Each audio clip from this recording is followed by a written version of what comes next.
Tu prends 1000 influenceurs chrétiens du monde entier, tu les mets dans une salle plusieurs jours et tu vois ce que ça donne. Voici le pari fou lancé par le Vatican et c'était dingue. On a marché dans les jardins secrets du Vatican, on a serré la main du pape, mais surtout, on a vu l'église respirer à plein poumon et ça fait du bien. Alors voilà ce que je retiens, les 3 choses qui m'habitent. La première, c'est que la communion compte plus que la communication. On peut vite croire qu'on est là seulement pour transmettre un message, mais notre mission est d'abord l'unité, la communion plus que la communication. D'ailleurs, l'Église n'a pas attendu Instagram pour être un réseau. Depuis 2000 ans, elle est ce corps vivant où chaque membre est relié aux autres.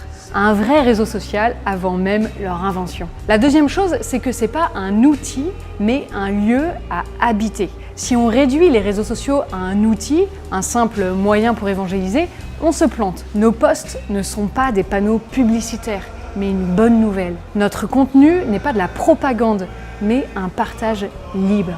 Les plateformes numériques sont donc des lieux à habiter. Et c'est le pape lui-même qui nous a remerciés et demandé d'être dans les rues numériques. Parce que c'est pas quelque chose de parallèle, mais bien une réalité quotidienne. Ce monde-là, bien qu'immatériel, est très réel. Et Dieu y agit, il y passe comme il veut. Et vos nombreux retours en sont d'ailleurs des témoignages très forts. Et la dernière chose, c'est qu'il s'agit d'aimer. L'enjeu principal n'est pas de voir combien de gens me suivent, mais combien de frères et sœurs j'ai aimés. Et c'était beau de constater que les missionnaires numériques étaient habités par le souci de prendre soin du monde beaucoup plus que du nombre de leurs followers. Alors même si c'est souvent toi qui mets un cœur, sache que je te porte dans le mien et dans mes prières. Souvent, c'est les journalistes qui me demandent si l'Église nous censure.